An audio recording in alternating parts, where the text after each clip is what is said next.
Assalamualaikum Mas Tony. Waalaikumsalam warahmatullahi wabarakatuh. Apa kabar Mas Tony? Sehat selalu pagi hari ini?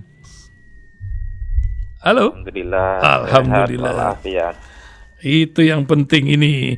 Ini banyak yang lucu-lucu Mas Tony. Berita hari ini nih banyak yang lucu-lucu ya. Ada Cak Imin yang lagi kebingungan. Duga ada partai yang satu lagi kok caturnya berubah ke sana kemari. Lagi pada bingung ini. Arah kemana ini yang akan terjadi dari sandiwara politik di negeri antah berantah ini. Mungkin Cak Imin bisa memberikan sebuah pengamatan yang tajamnya. Selain itu juga masalah pertanyaan dari politisi PDIP, gimana cara Anies untuk mencegah korupsi? Kalau bisa baru teori saja demo pindah tuh katanya. Mungkin nanti bisa dijelaskan yang itu ya, selain urusan masalah survei-survei ini yang luar biasa sekarang ini. Silakan Mas Tony Rosid, pengamatan dan tulisan-tulisan yang telah Anda buat selama beberapa pekan ini luar biasa. Silakan Mas Tony. Ya Pak Ihsan dan seluruh pendengar hasil, soal koalisi ini menjadi ramai, menjadi tidak saja ramai tetapi mengalami ketegangan demi ketegangan karena keterlibatan penguasa di dalam pembentukan koalisi itu. Agak aneh dan unik juga kalau seorang Muhaimin Iskandar yang notabene ketua umum partai PKB ketika membentuk sebuah koalisi harus izin kepada presiden. Ini kan tidak ada hubungannya dengan tugas dan pekerjaan pemerintahan, tugas dan pekerjaan negara. Itu murni adalah independensi ya dari sebuah masing-masing partai ya, untuk memberikan sesuatu menurut hasil ijtihad mereka kepada bangsa dan negara ini di masa yang akan datang, yaitu pasca 2024. Jadi mestinya ini harus dipisahkan, mana pekerjaan atau urusan pemerintahan, mana itu yang berada di luar pemerintahan. Jadi tidak campur aduk. Ketika itu campur aduk, kasihan Pak Jokowi. Pak Jokowi ini kan punya tugas yang begitu banyak untuk mengurus pemerintahan, untuk mengurus negara ini. Itu jalan-jalan yang ada di Sumatera yang kemarin diantaranya adalah Lampung belum selesai. Kemudian IKN masih mencari investor. Kemudian kereta cepat baru uji coba, ya masih dipikirkan bagaimana untuk skema pembayaran pembengkakan itu. Begitu banyak masih yang diurus oleh Pak Jokowi. Jangan diributin dengan koalisi. Nggak usahlah partai-partai politik itu, nggak usahlah ketum-ketum partai itu minta petunjuk. Biarlah Pak Jokowi itu berkonsentrasi mengerjakan urusan pemerintahan, mengerjakan hal-hal yang belum selesai dalam program-program pemerintahan beliau. Biarlah beliau itu full waktunya untuk mengurus pemerintahan ini. Yang partai-partai politik silakanlah urus sendiri itu koalisi, mau koalisi dengan A, mau koalisi dengan B, mau nyapreskan A, mau nyawapreskan B, itu silakanlah. Jangan kemudian dikit-dikit minta petunjuk, dikit-dikit minta petunjuk. Nanti lama-lama ya kasihan Pak Jokowi, orang akan mengatakan Pak Jokowi sebagai bapak koalisi, kan nggak bagus. Pak Jokowi adalah presiden Indonesia, Pak Jokowi adalah kepala negara yang di sisa-sisa jabatannya ini beliau ingin membuat legasi kepada bangsa ini, menyelesaikan, menuntaskan semua pekerjaan yang belum selesai. Itu soal koalisi. Jadi Caimin, Erlangga, halo Pak Ihsan. Iya. Lanjut Pak. Ya. Semuanya ini. Caimin, Erlangga, gitu kan, yang kemudian Pak Prabowo ya, dan yang lain-lain, begitu juga dengan Bang Zulhas, Zulkifli Hasan. Sudah istikharah, percaya kepada istikharah kalian, gitu kan, untuk menentukan gabungan koalisi dan menentukan capres gitu kan. Masa sih kalian orang-orang Islam nggak percaya pada istikharah kalian sendiri, istiad kalian sendiri gitu. Kalian kan udah pada matang itu di dalam berpolitik. Sudahlah, udah matang dalam berpolitik itu, yakin sebagai orang beragama, yakin dengan hasil istikharahnya, yakin dengan hasil ijtihad dan renungannya. Sebagai orang yang sudah matang, yakinlah dengan kalkulasi politik yang sudah Anda punya berbasis kepada survei-survei yang ada dan kemudian penafsiran Anda terhadap dinamika yang sedang berkembang terkait dengan percaturan koalisi itu. Jadi nggak usahlah lagi untuk minta-minta petunjuk kepada presiden, kasihan presiden yang sudah Anda ketika datang ke presiden berkaitan dengan koalisi itu makin memperbanyak beban kepada presiden, dan itu tidak baik karena presiden digaji oleh rakyat, oleh pajak rakyat untuk mengurus negara ini, bukan mengurusin koalisi kalian. Itu Pak Ihsan. Ya, tapi ada yang menikmati rupanya. Tapi luar biasa. Ini kan Cak Imin ini dari zaman dulu demen lah ya urusan yang ini. Mungkin Pak Prabowo dengan partainya pun seperti tersandra dengan PKB ini. Tanpa ini kan masalah presidensial threshold 20% tidak tercapai. Cari pendamping lain nampaknya belum ketemu. Bukan begitu, Mas Tony? Iya, jadi Cak Imin kan dari dulu senang bermanuver, tetapi sampai hari ini belum membuahkan hasil. Baik untuk menjadi capres maupun cawapres ini menunjukkan bahwa kalkulasi Cak Imin itu perlu dievaluasi. Iya, belum lagi urusan ternyata manuver-manuver itu tidak menghasilkan sesuatu. Dan biasanya memang yang overlapping dalam bermanuver itu malah tidak mendapatkan apa-apa. Beda dengan konsistensi, misal seperti Nasdem lah. Ketika Pak Jokowi di awal Nasdem itu ya termasuk partai pertama yang secara konkret kemudian mengeluarkan biaya kampanye untuk mengusung Pak Jokowi di 2014, lalu memasang baliho jauh sebelum koalisi dari Pak Jokowi ini 2019 ditetapkan, melakukan gitu loh. Jadi perlunya kalkulasi politik yang matang, kemudian mengambil setar, ya, eksekusi, lalu istiqomah di situ akan mendapatkan banyak hal. Gitu. Dan nampaknya juga kita lihat Demokrat sudah belajar di situ. Ketika terjadi keraguan di 2019 malah nggak dapat apa-apa. Sana enggak, sini enggak, itu kan terjadi kebingungan. Ada juga seorang menteri yang bermanuver berlebihan ke sana kemari, ya di sana nggak dipakai, di sini nggak dipakai, gitu kan. Terus kemudian orang malah menyebutnya sebagai gelandangan politik, gitu. Kasihan juga, gitu. Kalau manuver ini, Pak Mas Tony, manuver Gibran ini yang menyebabkan PDIP uring-uringan, gimana tuh, Bang? Ya itu kan bagian daripada manuver Pak Jokowi. Gibran kan tinggal ngikutin bapaknya saja. Bahwa kita tahulah polanya bahwa Pak Jokowi melakukan sebuah pressure kepada PDIP agar memberikan peran kepada Pak Jokowi untuk ikut masuk secara proporsional di proses pencapresan dan turunannya dari Ganjar Pranowo. Itu saja. Ini pola komunikasi Pak Jokowi dengan Ibu Mega kan dari dulu udah biasa lah ya seperti itu. Ketika ada sebuah keinginan yang ingin dicapai oleh Pak Jokowi, lalu tidak mentok di Ibu Mega, akan melakukan manuver-manuver yang dalam tanda kutip bisa menekan Ibu Mega untuk memberikan ruang bagi Pak Jokowi sesuai yang diinginkan. Paling tidak ya win-win solution lah. Gitu. Tapi apa yang dilakukan oleh Gibran itu kan bagian kecil dari atau satu bagian dari manuver yang dilakukan oleh Bapak Jokowi kepada Ibu Mega. Pak Jokowi sama Ibu Mega itu kan jauh tapi dekat tapi jauh. Karena apa? Karena memang Ibu Mega ketua parpolnya, Pak Jokowi adalah seorang kader yang diusung untuk 2 periode sukses menjadi presiden 2014 maupun 2019. Ya, kemudian komunikasi kedua belah pihak karena basis keinginan dan kemauan yang kadang berbenturan yang pada akhirnya menciptakan komunikasi politik yang kita bisa baca polanya di antara dua belah pihak itu.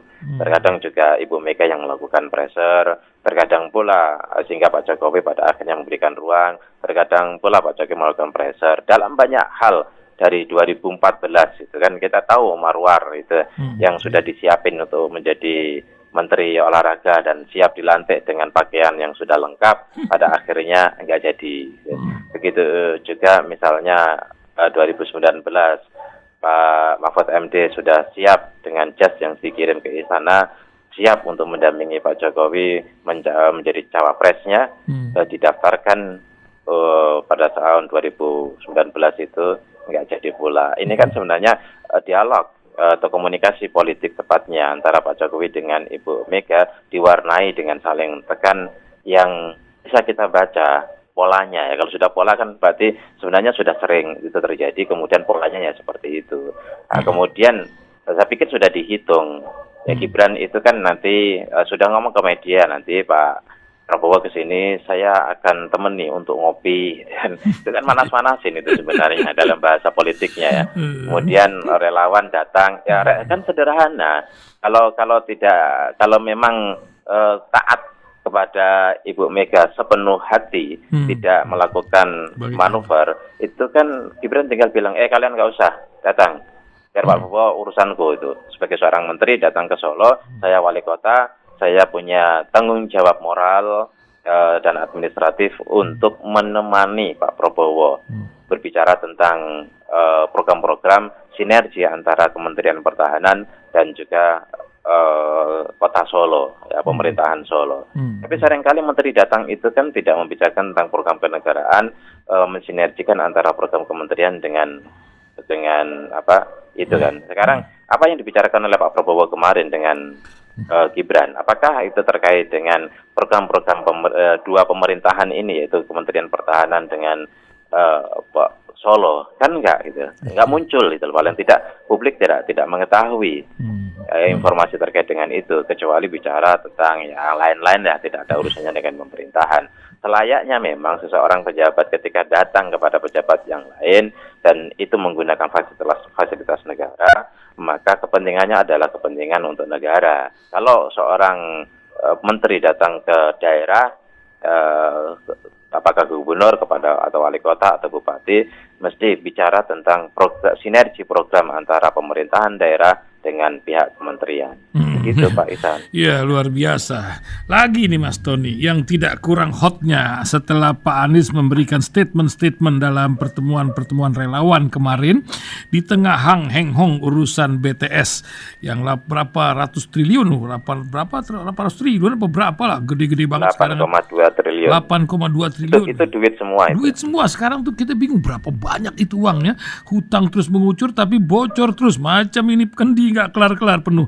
Tapi kisah lain adalah ada seperti kalimat putus asa ketika politikus PDI bilang, saya pilih Anies jika bisa jelaskan cara mencegah korupsi. Nah, ini kan memang tukangnya dia. Dan apa yang Mas Tony lihat ini akan terjadi kisah ketika Anies yang menurut sebagian tokoh juga nggak mungkin, nggak jadi, belum lagi urusan PK, belum urusan macem-macem lah ini, Demokrat dan lain-lain, jalan terus atau ada kisah lain di balik ini, Mas Tony, ke depan urusan pergerakan koalisi perubahan ini? Silakan Mas Tony. Iya, itu elit memang harus lebih bijak lah gitu ya. Itu menunjukkan betapa buruknya negeri ini berkaitan dengan korupsi yang begitu masif, sistematik, dan massal yang dilakukan begitu masif, sistematis dan terstruktur, berjamaah, berkolaborasi di dalam korupsi. Itu memang iya, gitu. Ya, tetapi tidak boleh kemudian menarasikannya dengan pesimistis. Jadi korupsi masif betul, komoditi terstruktur betul, komoditi itu kolaboratif betul, kerjasamanya luar biasa, ya dilakukan secara sistematis betul. Ini tantangan kita semua. Ini adalah masalah dari tahun ke tahun, dan di era reformasi jauh lebih parah, dan akhir ini juga makin parah, karena tingkat kebocoran makin tinggi. Oleh karena itu ini adalah menjadi beban kita semua, terutama para elit yang diberikan amanah kepada rakyat, harus dengan satu kata, optimisme, bahwa kita bisa memberantas itu. Kita punya harapan untuk memberantas itu. Jadi jangan kemudian menggunakan narasi pesimistis bahwa ini nggak, seolah-olah ini nggak bisa. Nah, ini menurut saya tidak mendidik secara politik kepada rakyat. Begitu juga, ini juga keluar dari fakta di mana di PDIP itu, apa kata ketua umum, apapun ceritanya, ya ketua umum A ya, yang lain atau A garis komando di PDIP itu itu jelas. Jadi saya perlu meluruskan juga ada istilah yang salah, Apa tuh, Mas? istilah tentang tegak lurus. Ya itu Iya, kan itu istilah Pak. matematika yang paling elementer ya. Tegak lurus itu kan yang satu kemana selisihnya itu 90%, 90 derajat. Itu artinya tegak lurus itu melawan, menentang gitu kan. Bukan tegak lurus itu taat komando, itu bukan. Gitu. Oh, gitu. Nah, ini bahasa kaprah yang seringkali dimunculkan, yang perlu kita koreksi, bisa di googling lagi itu teman-teman pendengar di Rasil. Itu tegak lurus itu artinya apa? Tegak lurus itu bukan loyalitas taat kepada atasan, bukan. Justru itu tegak lurus itu berbeda, ya, berseberangan dengan yang lain. Gitu. Jadi sekali lagi kita harus membangun sebuah optimisme, dan saya ingin sedikit bicara, dan ini lagi saya tulis tadi kebetulan Rasil telepon, jadi tulisan saya apa tulisan yang lagi dibuat? Perubahan itu keniscayaan. Jadi seorang calon pemimpin itu harus menawarkan perubahan. Perubahan itu tanda adanya kemajuan. Jadi Pak Karno itu melakukan perubahan-perubahan dari zaman Belanda, Pak Soeharto melakukan perubahan-perubahan dari masa Pak Karno, dan begitu pemimpin-pemimpin sebelumnya, termasuk Pak Jokowi melakukan perubahan-perubahan dari era Susilo Bambang Yudhoyono atau SBY. Kalau tidak menawarkan perubahan, ngapain juga nyapres gitu. Jadi nanti kalau ke debat kandidat itu, pokoknya saya melanjutkan Pak dari Pak Jokowi, kan nggak lucu. Seorang pemimpin itu punya kelebihan, punya kekurangan, siapapun pemimpin itu, ya, punya kelebihan kekurangan. Jadi kalau narasi perubahan itu bukan berarti itu mendelegitimasi, menganulir semua kebijakan-kebijakan yang sebelumnya. Tidak, rusak bangsa ini kalau begitu. Jadi bukan mendelegitimasi. Pertama, melanjutkan apa yang baik. Kemudian yang kedua, mengoreksi ya kelemahan-kelemahan dan kekurangan pemerintahan sebelumnya, pemimpin sebelumnya, penguasa sebelumnya, rezim sebelumnya, lalu kemudian membuat terobosan-terobosan untuk melakukan perubahan, karena dengan adanya perubahan ini ada optimisme untuk kemajuan. Jadi pemimpin baru itu pemimpin yang fresh, pemimpin yang memberikan ekspektasi baru, pemimpin yang penuh dengan harapan. Kalau kemudian nyalon presiden hanya, saya melanjutkan. Ya, apa yang sudah dilakukan Pak Jokowi akan saya lanjutkan. Ya, nggak ada debat, nggak ada program, nggak ada dialektika. Kalau kita belajar tentang dialektika Hegel itu, yang kemudian diambil di sabotase dengan materialisme dialektik Marx, tetapi ketika itu kan sebenarnya sudah alami. Dialektika itu adalah situasi alamiah of Hegel itu kan. Ya, kemudian NU itu punya tagline al-muhafadzatu 'alal qadri ma'as shalih wal akhdhu bil jadid 'ala aslah. Ya, mengambil yang masa lalu yang baik, ya, warisan yang baik, kemudian menciptakan inovasi-inovasi yang lebih baik. Nah, itulah perubahan, itulah kemajuan, itulah dialektika. Gitu kan. Nah, kalau kemudian capres itu tidak siap untuk berdialektika, ngapain nyapres? Nggak akan ada perdebatan, tidak akan ada adu program, tidak akan ada sesuatu yang bisa diharapkan sebagai ekspektasi baru bagi masyarakat, bagi rakyat. Jadi jangan siapapun yang tidak siap untuk mengoreksi pemerintahan sebelumnya, rezim atau penguasa sebelumnya, pemimpin sebelumnya, presiden sebelumnya, ya terus kemudian melakukan ya jangan nyapres. Buat apa nyapres? Kan? Ya mendingan Pak Jokowi terus saja gitu loh. Nggak perlu diganti orangnya. Jadi tapi kalau bicara terus kemudian 3 periode rame lagi kan. Konstitusi tidak memberikan ruang untuk 3 periode. Konstitusi juga tidak memberikan ruang untuk perpanjangan pemilu sesuai dengan kesepakatan ya, kesepakatan bersama bahwa konstitusi menghendaki setiap pemimpin itu 1 periode berakhir 5 tahun dan bisa diperpanjang untuk periode yang kedua. Setelah itu harus bergantian supaya bangsa ini mendapatkan refreshing, mendapatkan penyegaran demi penyegaran. Dan ini tidak bisa diharapkan kepada mereka yang tidak siap untuk mengoreksi pemerintahan sebelumnya dan membuat program-program yang baru. Itu tidak bisa itu. Jadi kita harus melawan anti perubahan. Semua harus pro perubahan. Tapi ya. Jadi pro perubahan yang sekarang sudah digaungkan oleh Anies Baswedan dengan koalisi perubahan dan koalisi perubahan untuk persatuan, ini mestinya juga digaungkan oleh Pak Prabowo kalau mau nyapres. Sekali lagi kalau dapat tiket ya, ya masih kucing-kucingan sama Caimin sekarang. Dan kemudian di antara ketika mereka sedang kucing-kucingan gitu, Zulhas dengan membawa bendera Erick Thohir masuk melalui pintu-pintu yang masih sempit itu. Sempit ya. Kemudian Erlangga masih ngelihat-ngelihat, kira-kira mereka lepas kapan ya? Kalau mereka lepas, gue ambil nih, Golkar siap untuk take over. Nah, gitu kan, sambil bermanuver untuk ketemu SBY dan sebagainya.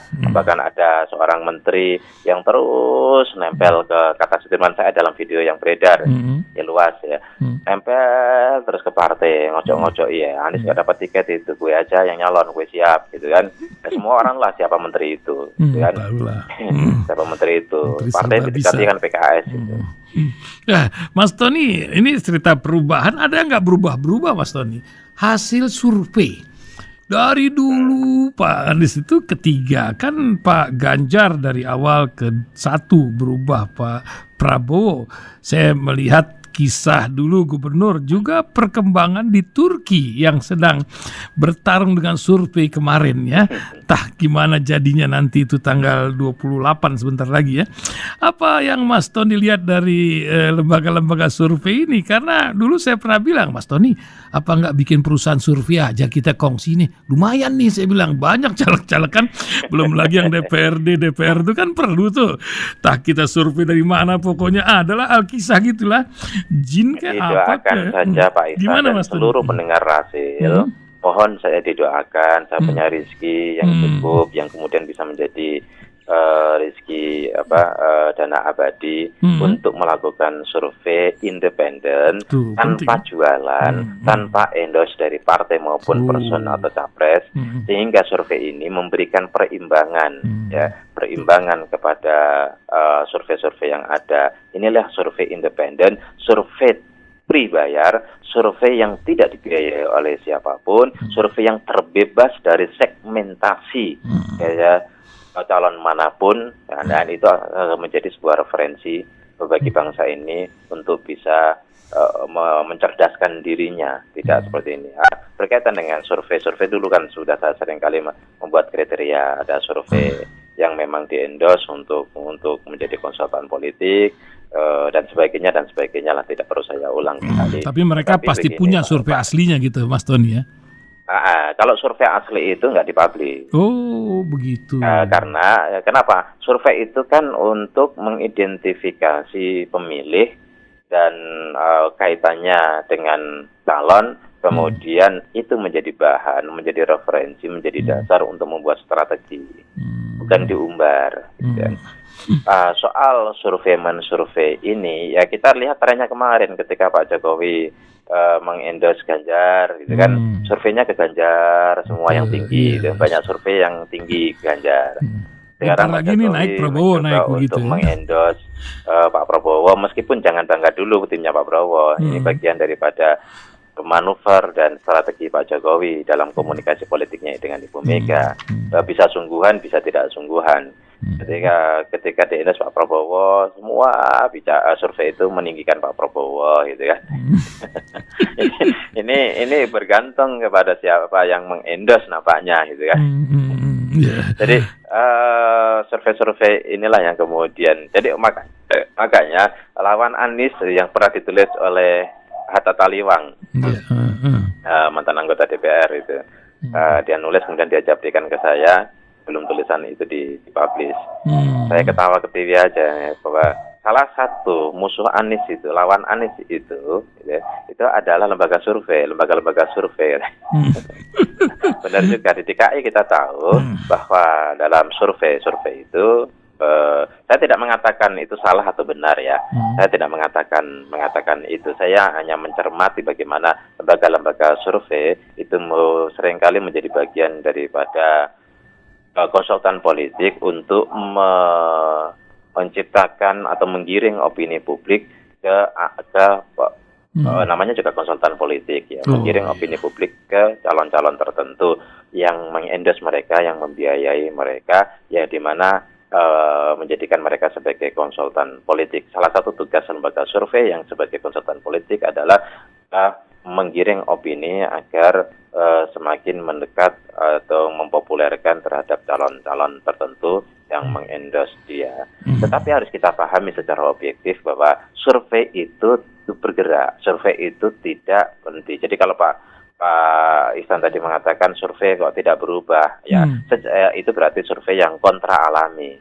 Survei itu ya itu selalu mengalami sebuah pergerakan mengingat variabel itu selalu dinamis, selalu berubah. Nah, kita bisa bayangkan variabel partai ya mendukung koalisi itu bisa berubah. Ya kemarin KIB yang mau ke Ganjar kemudian nggak jadi, itu kan juga menjadi sebuah bentuk variabel yang berubah. Begitu juga masuknya PDIP itu juga menjadi variabel yang berubah. Kemudian datangnya PAN ke Prabowo dan siap untuk mendukung Prabowo sebagai capres, itu juga merupakan pergerakan daripada variabel. Belum nanti ketika sudah pendaftaran, siapa mendukung siapa, partai apa mengusung apa, dengan siapa koalisinya mereka, kemudian juga peristiwa-peristiwa apa yang terjadi pada nantinya, lalu juga terjadi head to head. Awalnya sudah jelas ini, kemudian berhadapan satu narasi dengan narasi yang lain, gagasan dengan gagasan yang lain, komunikasi politik di antara para capres ini makin intens, makin eskalasinya naik, kemudian bersentuhan, saling serang dan seterusnya, itu juga menjadi sebuah variabel yang dinamis, dan ini tentu saja akan ikut menggerakkan hasil survei. Jadi kalau kemudian itu terjadi lalu hasilnya survei masih sama terus, ya ini kata tetangga saya double itu. Aduh, syukran Mas Tony. Terakhir Mas Tony, ini apa pesan Mas Tony buat pendengar radio kita, dan tulisan apa yang ingin Mas Tony tulis nih dalam pekan ini, mengingatkan kok pakai nama apa ada nama Mas Tony, ada nama orang apa bagaimana Mas Tony? Apa nama samaran gimana? Nama saya kan Tony Rosyid. Oh, Tony Rosyid. Ya kalau di juga ada tulisan saya Tony Rosyid ya. Berarti itu tulisan saya. Masya Allah. Saya kadang-kadang ada yang kemudian ditambahin, ada yang dikurangin, ada yang itu saya nggak suka itu. Yes, jadi silakan kalau mau nge-share tulisan saya silakan di-share, gitu kan. Tapi nggak usah ditambahi, itu plagiat, nggak boleh. Nggak usah ditambahin, nggak usah diganti judulnya, nggak usah kemudian dikasih blog yang di blog. Tebal, nggak perlu lah. Ya kalau mau nge-share apa adanya. Karena setiap tulisan kan harus dipertanggungjawabkan. Apa tulisan mendatang, Mas Tony? Tulisan mendatang ada beberapa tulisan yang sudah jadi, tinggal nanti saya share. Ya diantaranya adalah koalisi diantaranya adalah manuver PHP. Ya. Apakah dukungan Pak Jokowi kepada pada siapa itu namanya, kepada Prabowo itu PHP. Nah itu salah satunya. Tulisan-tulisan. Jadi ya kadang-kadang sorga angin aja enak begitu. Mas Tony. Jadi pesan saya objektif. Itu penting. Jadikan diri kita, jadilah diri sendiri. Ya. Semua referensi yang ada, apakah itu dari kubu manapun, kubunya Anies, kubunya Ganjar, kubunya Prabowo, kubunya Pak Jokowi, kubunya Bu Mega, atau dari siapapun itu, jadikan itu adalah bahan mentah yang kemudian kita punya hak untuk menilai benar atau salah, tanpa kemudian menganggap itu adalah kebenaran mutlak karena satu irama dengan kita, satu dukungan paslon dengan kita, dan lain sebagainya. Lepaskan itu semua. Ini supaya kita menjadi manusia yang merdeka dan cerdas.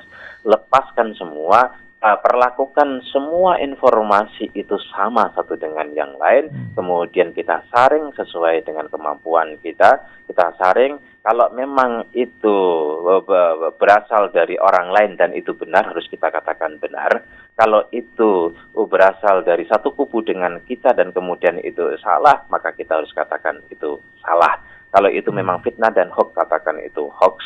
Ya. Jadi tidak melihat itu dari kubu manapun, apakah itu berseberangan dengan pilihan kita, satu kubu, tidak satu kubu, atau satu kubu dengan kita, tetap jadilah diri sendiri. Semua yang lain itu bisa berubah dengan dinamikanya, tapi kita tidak boleh berubah dengan prinsip-prinsip yang kita punya. Harus objektif, harus jujur pada diri sendiri untuk melihat kebenaran adalah kebenaran, kesalahan adalah kesalahan, fitnah adalah fitnah, kejujuran adalah kejujuran. Nah, kita mulai dulu jujur pada diri kita sendiri sehingga kita tidak terombang-ambing, sedikit-sedikit bingung kok ini ada begini atau begini.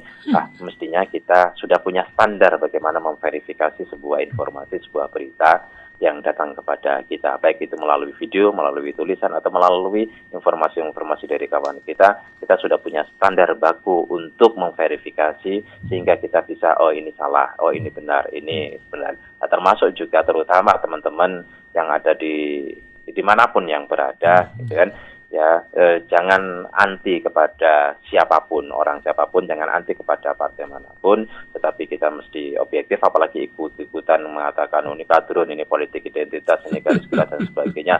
Stop itu semua, karena kalian sesungguhnya sudah dimakan oleh permainan politik yang dilakukan oleh orang lain. Ya. Jadilah tetap diri sendiri. Begitu Pak Isan. Gitu. Terima kasih Mas Tony. Pagi hari ini telah menemani kita luar biasa 30 menit. Sampai ketemu di Rabu mendatang insya Allah. Assalamualaikum Mas Tony Rasid. Waalaikumsalam warahmatullahi wabarakatuh.